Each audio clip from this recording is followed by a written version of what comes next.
So our first reading is from the Widening the Circle of Concern report. It's a little bit lengthy, but please stick with me on this because it feeds directly into what Beth is going to be talking about. Unconscious bias, left unaddressed, creates personal, interpersonal, and organizational practices that privilege some and oppress others. These practices can prove toxic for members of groups that they are not designed to serve. The idea of unconscious bias is a hard sell for people who value rationality and observable science above all. The good news is that once unconscious bias is acknowledged, the journey of dismantling it is productive and for many people quite freeing. If unaddressed, unconscious bias creates communities that are not safe for people who are marginalized. This is particularly true in religious communities because people bring their highest ideals, and the gap between what they see professed and what is actually happening can be truly damaging. One barrier to doing anti-oppression work can be shame and the expectation that the goal is to make people feel guilty. In fact, the goal is to allow people to change, and guilt is not an effective agent for change. Shame is never the goal of anti-racism work, and it is a frequent byproduct because of conditioning in a mastery culture that one is supposed to be learned, not learning. The antidote isn't to avoid anti-racism work. The antidote is to train people to see that oppression happens at the personal and interpersonal levels and at the systemic and cultural levels. People are taught to be biased and to privilege the experiences of the white race over others. To undo this, people can engage their free and responsible search for truth and meaning in the work of self-discovery and learning about the systemic effects of oppression.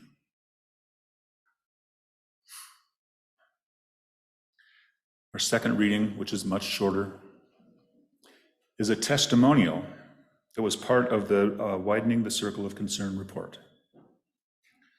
This participant said, "We need embodied theology. If we don't ground ourselves in the real work, we can't embrace the fact that it impacts real lives. My people are dying. If we are not saving the earth and our bodies, then we are not being saved. We need a salvation theology, a they-ology. We need a world where our bodies matter. That is real, not imagination."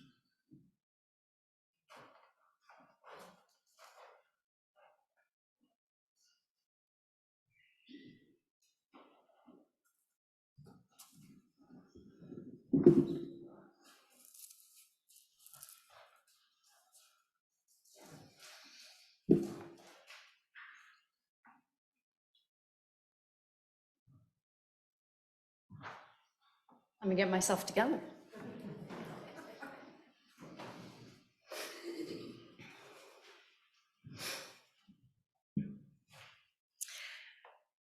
I am fortunate enough that I get to spend a lot of time with a toddler. The other day, one of her big brothers grabbed her stuffed animal and took it away from her. So I don't know if you have ever experienced a toddler who is livid, but it is a holy rage. It brought to mind a quotation. "The group or person who confronts us in anger is demanding acknowledgement from us, asking for the recognition of their presence, their value. We have two basic options in such a situation. We can ignore, avoid, condemn, or blame, or we can act to alter the relationship towards reciprocity, beginning a real process of hearing and speaking to each other." This morning, I am going to be speaking about the Unitarian Universalist Commission on Institutional Changes report titled Widening the Circle of Concern.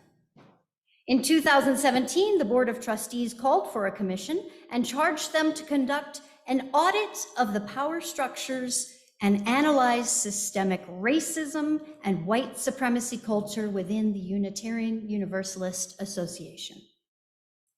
They worked diligently and in 2020 released their findings. These findings are not just a comprehensive analysis of these systems, it is the physical, spiritual, and emotional labor of people and communities most harmed by those very systems. It is the centralizing of the marginalized. When I first headed off to seminary, a very wise minister told me that ministry is both comforting the afflicted and afflicting the comfortable. So, I hope you're all comfortable. Joking aside, I acknowledge that there are some things this morning that I will bring up that may make us uncomfortable.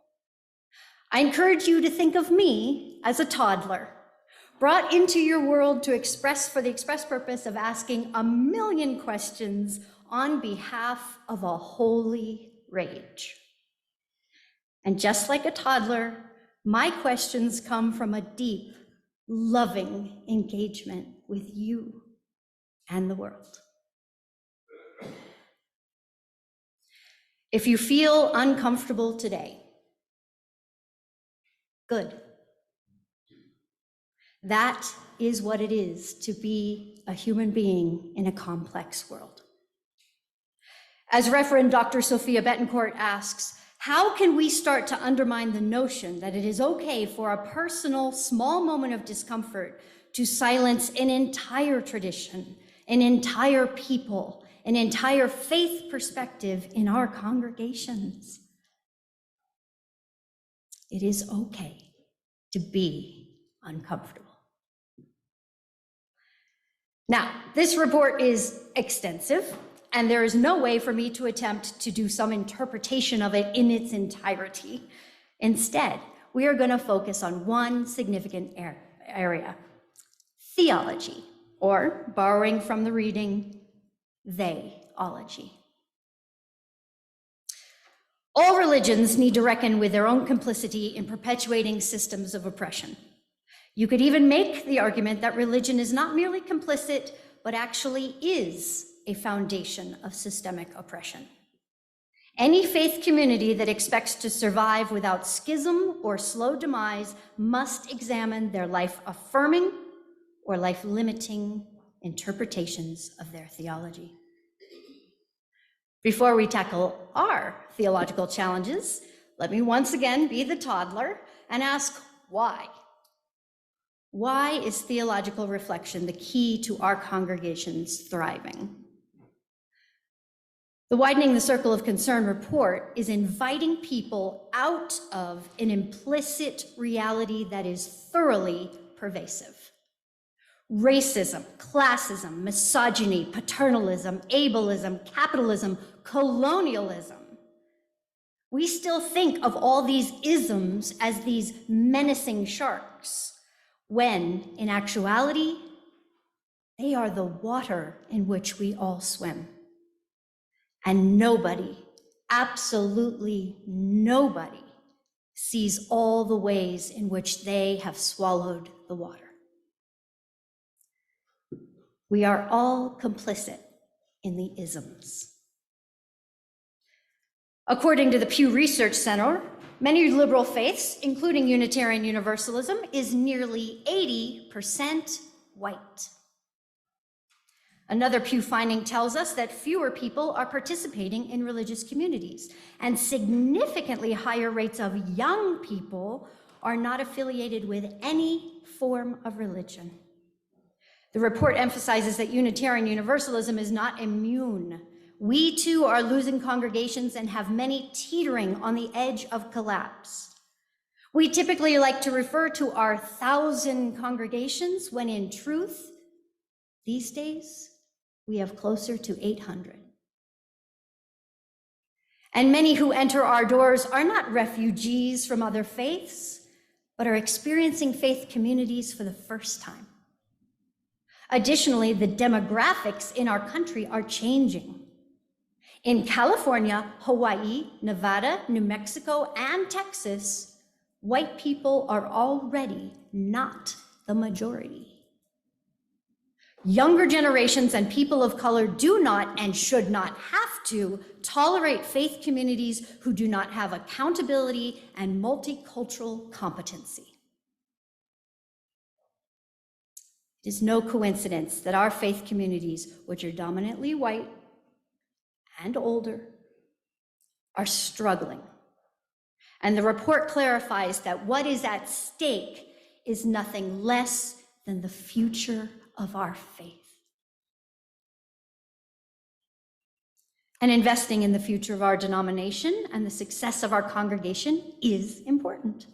But the larger truth is that the world needs this transformational work. And as Maggie Potapchik explains, the reality is that pious white middle stratum people in this nation are dangerous to those who share the planet with us. And we know that our congregations are already committed to working for racial justice, ecological justice, immigrant justice, and so much more. It is not that we do not invest. Rather, we need to bring awareness to the point articulated in the book, Presence. That if you feel you've got a problem to solve that is out there, and you don't necessarily see or want to see any possible relationship between the you who's trying to solve the problem and what the problem actually is, you are maintaining the undesired situation. So yes, we need to continue our activism, but there's more to it than that. This work is not just the matter of denouncing the Proud Boys, marching at a Black Lives Matter rally, and calling it a day. As people of faith, it is essential that we do the work of following the dots of the impacts of systemic oppression to our own personal complicity and to that in our religious home, beginning with our theology.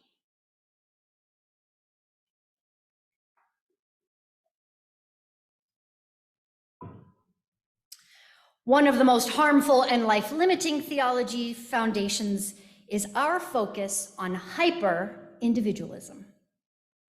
Our first principle states that we share in the belief of the inherent worth and dignity of all beings. Yet, rather than lean into the expansive nature of this principle, it is often used to keep the focus of our faith on individual spiritual growth. The report explains that by centering the individual, it decenters the communal as a locus of theological exploration. The unintended consequence has been the atomized individualism in the search for truth and meaning without accountability to its impacts in communities. Perhaps Dr. Elias Ortega says it best. If we believe in collective salvation, then we must also believe in collective sacrifice. The challenge is not exclusive for Unitarian Universalists. It is actually an inheritance we carry from our Protestant roots. In La Vida Sacra, it expounds that the reason Americans find it difficult to understand the idea of common good is due to the Protestant imagination, the stress on the sacredness of the individual conscience, and an understanding of the self as autonomous. Womanist, feminist theologies emphasize a more communal good, a cooperation over outcome, consciousness raising, consensus building, collective problem solving.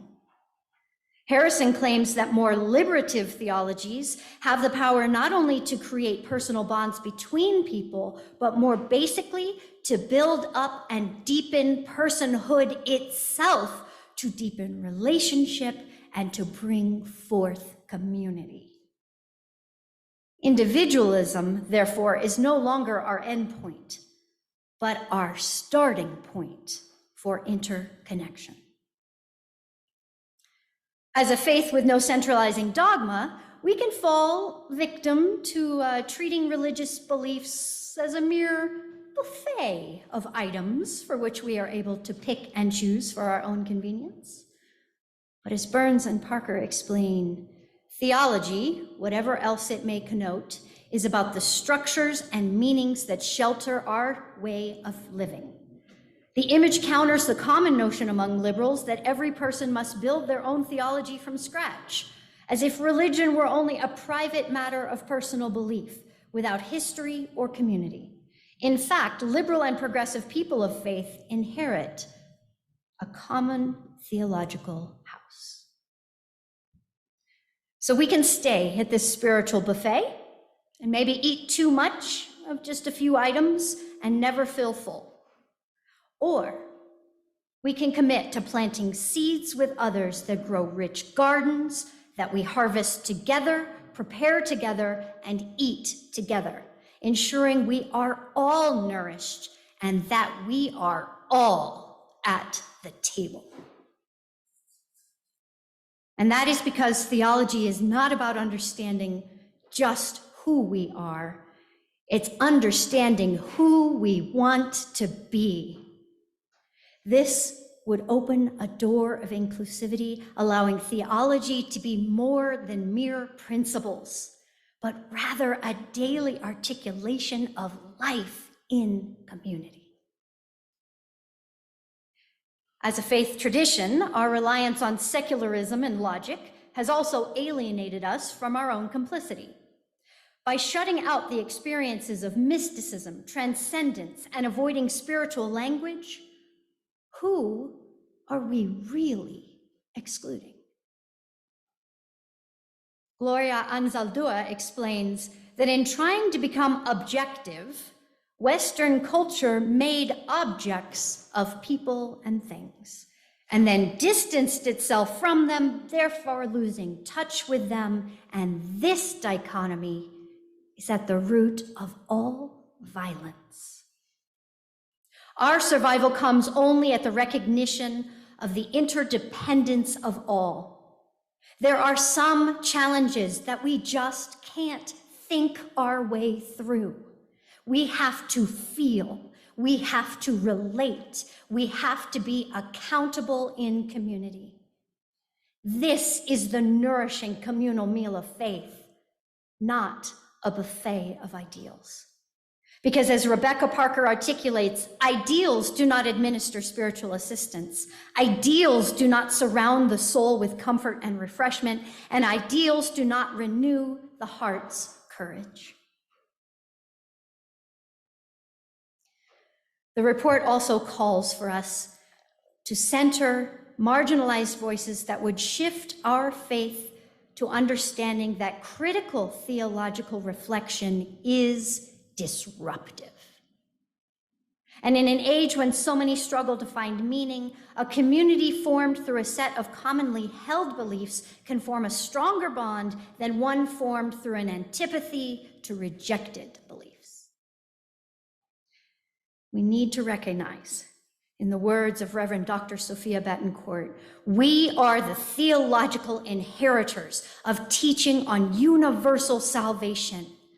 There is no winnowing out of the supposedly unworthy that can be named sacred among us. It is our very universalism that is at stake when we turn away from the impact that our institutions have on the same communities and groups that society encourages us to dehumanize and make small. This means that following the report's recommendation to returning to the practice of honoring covenant is essential in the world in which we find ourselves. The divisions between generations, between economic levels, and between people of different races, ethnicities, abilities, sexual orientations, and gender identities are unprecedented. But if we remember that we are a covenantal faith, then we have a better chance of surviving and doing less harm. Anti-racism does not happen by happenstance. Congregations become racially and culturally diverse with purposefulness and intentionality when congregations reflect on their identity. Our faith has been given a gift of nearly 200 pages of the Widening the Circle of Concern report, work done by marginalized faith leaders from our denomination over the course of 3 years. Will we listen? Will we respond? If we do, then Unitarian Universalism can be the ever-widening circle of concern. If we ignore these issues, then we will deserve our own irrelevance.